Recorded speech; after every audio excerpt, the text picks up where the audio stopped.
कहिए देवेशी, क्या आज्ञा है? नारायण नारायण, वाह, भक्त व्याकुल हो रहे हैं और भक्तवत्सल पूछते हैं कि क्या आज्ञा है। स्वार्थ, अन्याय और अत्याचार हमारे गले घोट रहे हैं और हमारे शांति स्वरूप इस समय में शांति के साथ हमसे पूछ रहे हैं कि क्या आज्ञा है। हे त्रिलोकीनाथ, कंस के अत्याचारों का क्या आपको पता नहीं? उस अत्याचारी के अत्याचार को क्या आप जानते नहीं? आपकी परम प्यारी गौएं, आपके मुख से उत्पन्न होने वाले ब्राह्मण, आपके हृदय के समान प्यारे संत जन आज छातियां तोड़कर, गले फाड़कर, सर उठाकर त्राही त्राही कर रहे हैं। क्या उनकी करुणा भरी पुकार आपके कानों तक नहीं पहुंचती प्रभु? शांत महर्षि वर, शांत मेरे प्यारे नारद, शांत। पापी का पाप उस प्रबल वायु के समान होता है जो किसी यंत्र विशेष में भरी जाती है। ज्यों ज्यों वो वायु बढ़ती जाती है, त्यों त्यों वो यंत्र फूलता जाता है।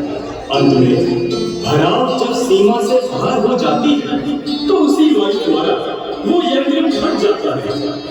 इसी तरह समय आ रहा है कि कंस का पाप ही कंस को खा जाए। इस समय की प्रतीक्षा वो कर सकता है प्रभु जिसका चित्त स्थिर हो। देव मंडल आज अस्थिर है। अस्थिर हृदय की भी कुछ खबर है आपको?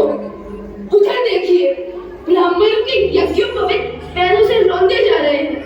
अब नहीं देखा जाता, अब नहीं देखा जाता प्रभु। दीन बंधु दया करो, कृपा सिंधु कृपा करो। हे नारद, अभी कहाँ? अभी अत्याचारों की सीमा कहाँ हुई? क्या भी और अत्याचार देखना बाकी है प्रभु? हाँ नारद, अभी अबलाओं पर अत्याचार कहाँ हुआ? नारायण नारायण, क्या अबलाओं पर अत्याचार भी इन आंखों से देखना पड़ेगा प्रभु? हाँ, देखना पड़ेगा। जब अबलाओं पर अत्याचार आंखें देखेंगी तभी मेरा आसन भी हिलता हुआ देखोगे।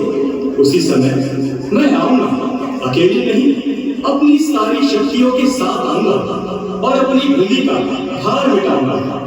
तो क्या अचानक आइएगा?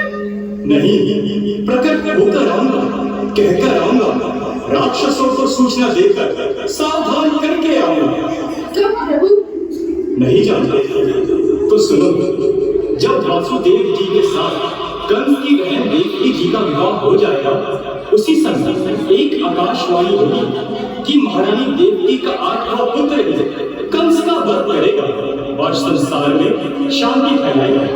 इससे प्रयोजन अभी तक नहीं समझे देव ऋषि। इस रीति से मैं असुरों को अपने आगमन की सूचना दूंगा।